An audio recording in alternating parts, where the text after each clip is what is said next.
Good morning student. Class 10 के अंदर maths में linear equation in two variable के अंदर pair of linear equation in two variable के अंदर प्रीवियस लेक्चर के अंदर मैंने आपको ग्राफ कैसे ड्रॉ करना वो एक्सप्लेन कर दिया था। तो 3.1 के अंदर इक्वेशन बनाना और इक्वेशन के ऊपर से ग्राफ ड्रॉ करना, 3.2 के अंदर भी ग्राफ से कैसे सॉल्व करना वो आता है, लेकिन उसके लिए मेरे को ग्राफ की जरूरत पड़ेगी आपको एक्सप्लेन करने के लिए, जिसके लिए एक ग्राफ वाला जो चार्ट आता है वो लाने के बाद एक्सरसाइज 3.1 और 3.2 में आपको एक्सप्लेन करूंगा। अभी स्टार्ट करते हैं 3.2 से। मतलब ये जब एक्सरसाइज 3.2, 3.3, 3.2, 3, 4 और 3.5 एंड 6 खत्म हो जाए, उसके बाद हम वापस 3.1 एंड 3.2 में आ जाएंगे। अब देखिए 3.3 के अंदर ये लीनियर इक्वेशन की पेयर तो दी हुई है, क्वेश्चन नंबर 1, और उसके अंदर 4 सम मैंने लिखे हैं और उसको आपको सब्स्टिट्यूशन मेथड से सॉल्व करना है। 3.3 के अंदर सब्स्टिट्यूशन मेथड आएगी, 3.4 के अंदर एलिमिनेशन मेथड आएगी, 3.5 के अंदर क्रैमर मेथड या क्रॉस मल्टीप्लिकेशन मेथड आएगी। तो सब्स्टिट्यूशन मेथड फर्स्ट टाइम आ रही है। ग्राफ मेथड तो आपने स्टैंडर्ड 9 में भी कर ली थी और स्टैंडर्ड 10 के अंदर भी 3.1 के अंदर, मतलब 3.1 एक्सप्लेन करूं उससे पहले मैंने कल आपको प्रीवियस लेक्चर के अंदर आपको एक्सप्लेन कर दिया था। तो सब्स्टिट्यूशन मेथड में देखिए, सब्स्टिट्यूशन मेथड के अंदर यहां पर दो इक्वेशन है आपके पास, x plus y equal to 14, ये इक्वेशन नंबर 1, और यहां पर x minus y equal to 4, equation number 2। तो सब्स्टिट्यूशन मेथड कैसे करते हैं वो ध्यान दीजिए। तो उसमें आपको सबसे पहले कोई भी एक इक्वेशन सिलेक्ट करना है। इक्वेशन नंबर 1 सिलेक्ट कर दो या इक्वेशन नंबर 2 आप पहले सिलेक्ट कर दो। तो मैंने इक्वेशन नंबर 2 सिलेक्ट कर दिया, जैसे x minus y equal to 4, ये इक्वेशन मैंने सिलेक्ट कर दिया। अब उसमें से आपको x को सब्जेक्ट बनाओ या y को सब्जेक्ट बना दो, किसी एक को सब्जेक्ट बना दो आप। तो सपोज मैंने अंदर से x को सब्जेक्ट बनाया, therefore x is equal to कितना होगा, इसको उस पर लाएंगे हम तो y प्लस 4 हो जाएगा, इतना मिला, मतलब x सब्जेक्ट बन गया। यहां पर सब्स्टिट्यूशन मेथड के अंदर क्या करने का है, ये जो x का जो वैल्यू था ना वो सब्स्टिट्यूट करने का है दूसरे इक्वेशन के अंदर। लेकिन याद रखने की एक चीज, x का वैल्यू आप जब सब्स्टिट्यूट करने जाओगे इस दो इक्वेशन के अंदर, तो कौन से इक्वेशन के अंदर हम उसको सब्स्टिट्यूट करेंगे, जो आपने सिलेक्ट किया था उसके अंदर वापस नहीं रखने का, जो आपने सिलेक्ट नहीं किया था उसके अंदर हम वैल्यू पुट करेंगे। ये जो x की जो वैल्यू है y प्लस 4, इसको हमें पुट करना है इक्वेशन नंबर 1 के अंदर। अगर आपने इक्वेशन नंबर 1 सिलेक्ट किया होता तो 2 में रखने का, लेकिन आपने सबसे पहले क्या सिलेक्ट किया था, इक्वेशन नंबर 2 सिलेक्ट किया था। इक्वेशन नंबर 2 के ऊपर से आपने x का वैल्यू लाया और x का वैल्यू जो आया वो वापस हमें इस इक्वेशन के अंदर रखना है, किसमें, फर्स्ट के अंदर। अगर आपने इक्वेशन नंबर फर्स्ट सिलेक्ट किया होता पहले और x को सब्जेक्ट बनाया होता तो वो x का वैल्यू इक्वेशन नंबर 2 के अंदर आप रखते। तो याद रखना है सब्स्टिट्यूशन मेथड के अंदर जो इक्वेशन आपने पहले सिलेक्ट कर लिया था, ये वाला, इसके ऊपर से ये बना हुआ है, तो ये x का वैल्यू उसमें नहीं रखने का, ऊपर वाले इक्वेशन में रखेंगे। तो देखिए यहां हम लिखेंगे putting the value of x is equal to y plus 4 in equation number 1। इस वैल्यू को हम इक्वेशन नंबर 1 के अंदर पुट करेंगे। तो x plus y equal to कितना होगा, 14, ये इक्वेशन नंबर 1 मैंने लिख दिया। अब जहां पर आपको x दिखता है, जहां पर आपको x दिखता है वहां पर आपको लिखना है y प्लस 4, x की जगह पे लिख देते हैं y प्लस 4 प्लस यहाँ पर y, यहाँ पर 14। जहां x दिखता था मैंने वहां पर क्या कर दिया, x का वैल्यू उसमें सब्स्टिट्यूट कर दिया, इसीलिए इसको सब्स्टिट्यूशन मेथड करते हैं, बोलते हैं। अब x की जगह पे y प्लस 4 रख दिया मैंने, 1y और 1y कितना हो गया, 2y plus 4 is equal to बन गया 14। तो 2y इज इक्वल टू बन गया, इस साइड आएगा तो 10, तो y इज इक्वल टू क्या आ गया, 5। देख लीजिए y का वैल्यू आ गया। तो y का वैल्यू है जो आपने सब्जेक्ट बनाया था वहां रख देते हैं, इतना था, x इक्वल टू कितना था, y plus 4, therefore x equal to ये जो y का वैल्यू आया वहां पे पुट कर दो, y की जगह पे 5 प्लस 4, तो x का आंसर कितना मिलेगा, 9। अब आपको सही गलत का फैसला लेना है, तो अब ये x और y की वैल्यू यहाँ पर पुट कर दो, x की जगह पे 9 रख दो, 9, y की जगह पे 5, 9 प्लस 5 14 हो जाएगा, और 9 माइनस 5 कितना हो जाएगा, 4। तो चलो ये फर्स्ट वाला सॉल्व हो गया। अब सेकंड वाला देखिए, सेकंड वाले के अंदर दो इक्वेशन है आपके पास।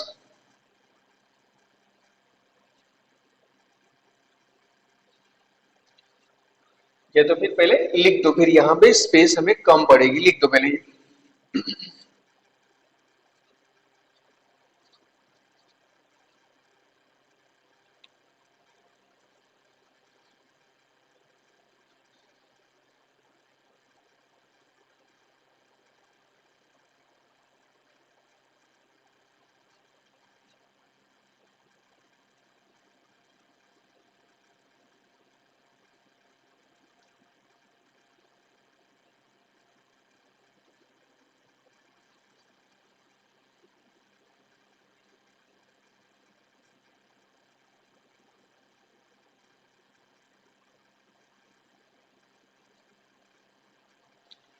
तो इक्वेशन नंबर 1 इतना दिया हुआ है, s minus T equal to 3, s minus T equal to 3, इसको नाम दे दो इक्वेशन नंबर 1।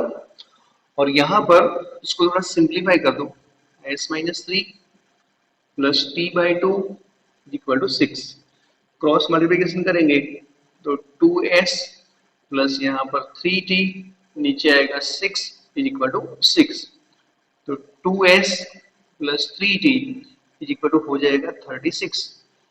इक्वेशन नंबर 2 आ गया। दो इक्वेशन बन गए। अब कोई भी एक इक्वेशन सिलेक्ट कर दो। तो हमने फर्स्ट वाला इक्वेशन सिलेक्ट कर दिया, तो s minus T equal to आ गया कितना 3। इक्वेशन 1 को सिलेक्ट किया। अब या तो s को सब्जेक्ट बनाऊं या तो t को, तो मैं s को सब्जेक्ट बना दूं तो t उस साइड आएगा, तो t प्लस 3 आएगा। तो इस वैल्यू को, ये जो s का जो वैल्यू आपने लाया यहां पर, वो इक्वेशन नंबर 1 के अंदर पुट नहीं करने का, इक्वेशन नंबर 2 के अंदर पुट करेंगे। अब s की वैल्यू हमें सब्स्टिट्यूट करनी है, लेकिन इक्वेशन नंबर 1 के अंदर नहीं। 1 के अंदर रखने जाओगे तो आंसर नहीं मिलेगा आपको। और यहां पर देखिए, इसका वैल्यू हमें इक्वेशन नंबर 2 के अंदर पुट करना है, सब्स्टिट्यूट करना है। तो आप लिख सकते हैं substituting the value of s in equation number 2, या तो फिर putting the value of,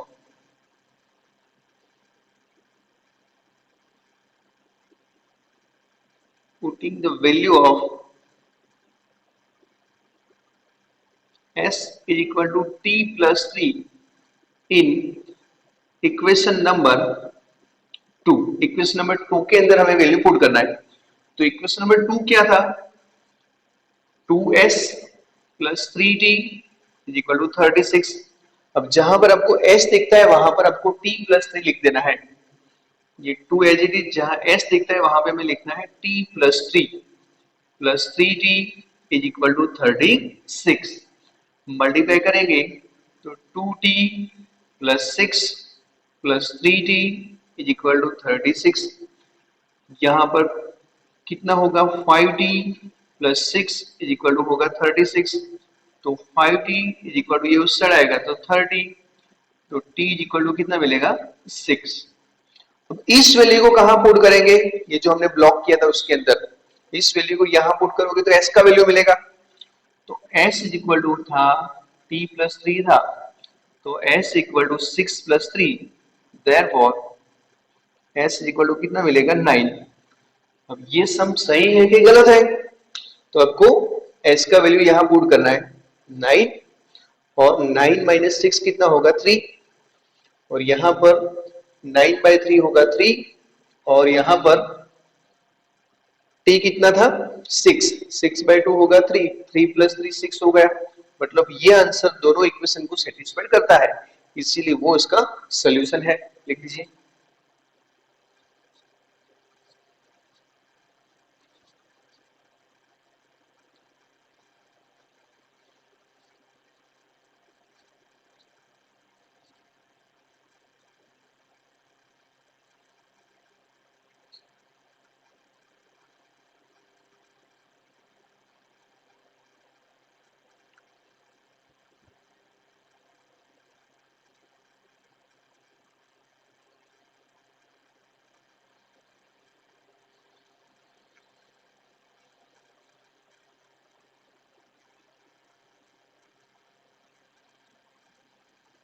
third वाला सम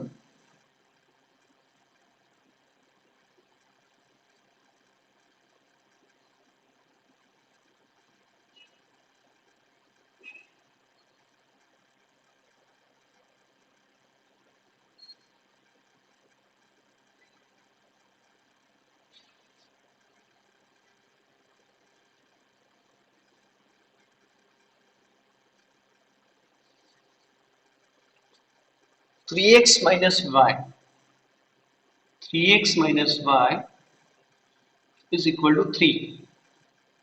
इस इक्वेशन को नाम दे दो equation number 1। And 9x minus 3y 9x minus 3y is equal to होगा 9। Equation number 2।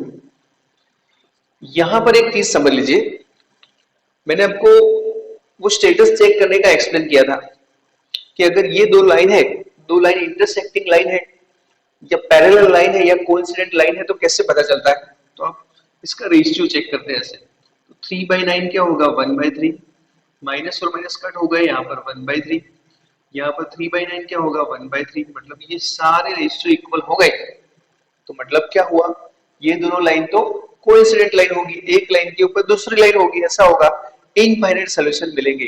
अब इनफाइनाइट सॉल्यूशन के अंदर क्या लिखना है? 1 लिखना है, 2 लिखना है, 0 लिखना है, पाई लिखना है, √3 लिखना है, 1/√3 लिखना है, क्या लिखना?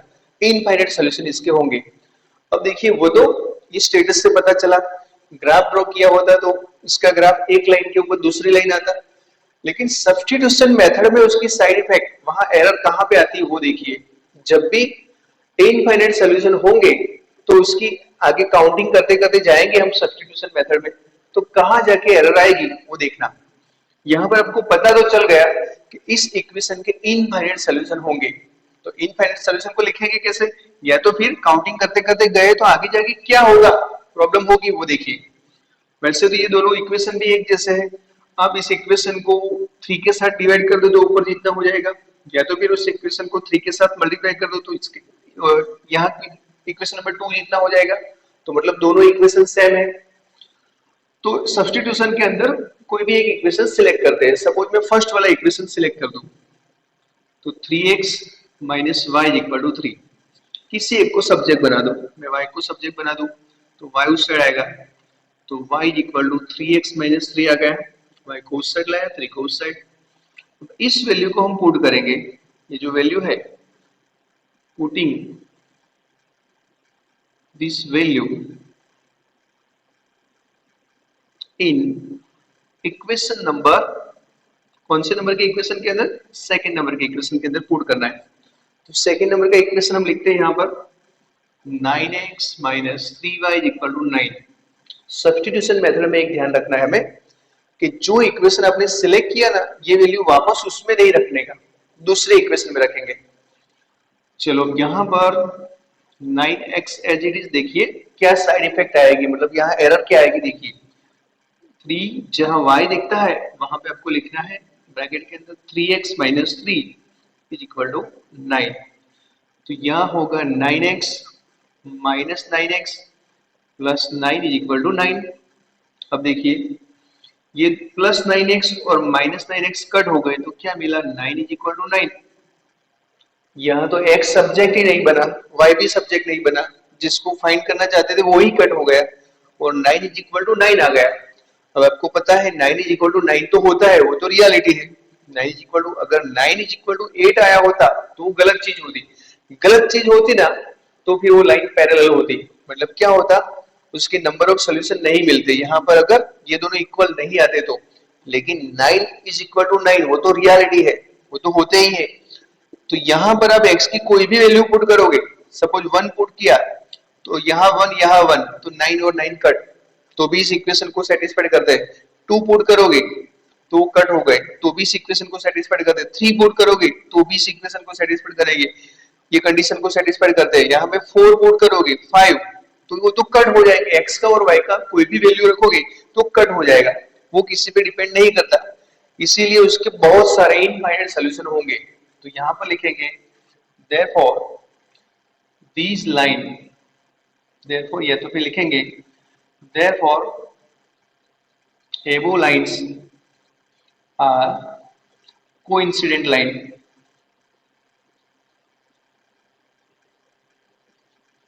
So they have infinitely many solution. ये जो लाइन है वो कैसी लाइन बनेगी? Coincident line. अगर कोइंसिडेंट लाइन है तो फिर उनके इनफाइनाइट सॉल्यूशन होंगे. लिख दीजिए.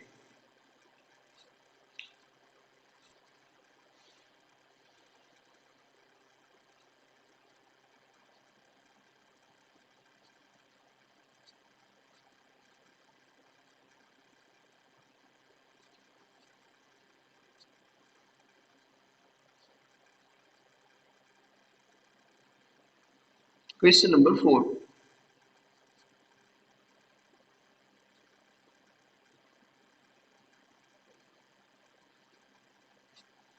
यहां देखिए क्वेश्चन नंबर 4 के अंदर x और y जो वेरिएबल है उसके जो कोएफिशिएंट लिखे हैं वो डेसिमल में लिखे हैं.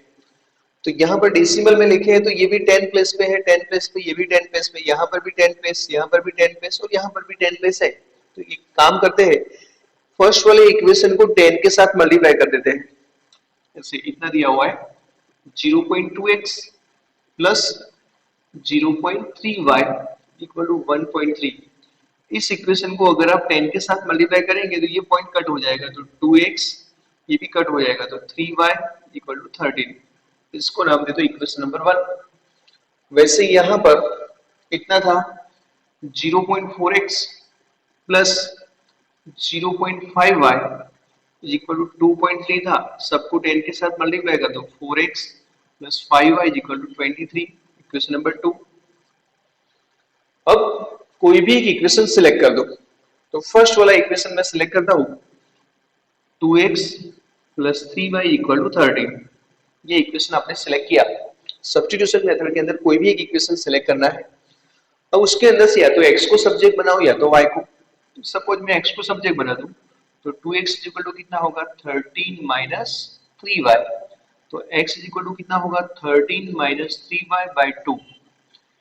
ये अपने x का जो वैल्यू यहाँ पे लाया, इस वैल्यू को हमें सब्स्टिट्यूट करना है कौन से इक्वेशन के अंदर. तो आपने सिलेक्ट किया था फर्स्ट, तो ये वैल्यू रखेंगे सेकंड के अंदर. तो यहां लिखेंगे putting the value of x is equal to 13 minus 3y by 2 in equation number 2. तो इक्वेशन नंबर 2 लिखते हैं 4x plus 5y equal to 23. ये 4 जहां पर x दिखता है वहां पे हमें सब्स्टिट्यूट करना है ये वैल्यू. तो ब्रैकेट करेंगे 13 minus 3y by 2 plus 5y is equal to 23. ये कट हो जाएगा, यहाँ पर ये 2 कट हो जाएगा यहाँ पर. तो कितना बचा, यहाँ मल्टीप्लाई करेंगे तो 26 माइनस यहाँ पे कितना होगा 6y plus 5y is equal to 23. Simplify करो अभी भी तो 26 यहाँ पर कितना बचेगा minus y equal to 23. y को उस साइड लाएंगे 23 को उस side, 26 minus 23 equal to y. तो y इक्वल टू कितना आएगा 3. अब ये y का जो वैल्यू आ गया उसको हमें कहां पुट करना है यहां पर, इसीलिए वो x का वैल्यू मिल जाएगा. तो यहां लिखते हैं x is equal to 13 minus 3y by 2. तो x is equal to 13 minus 3, जहां पर आपको y दिखता है वहां पर लिखना है 3 by 2. x is equal to 13 minus 9 by 2. तो x इज इक्वल टू कितना रहेगा 4 बाई 2. तो x का आंसर क्या आएगा 2. लिख लीजिए.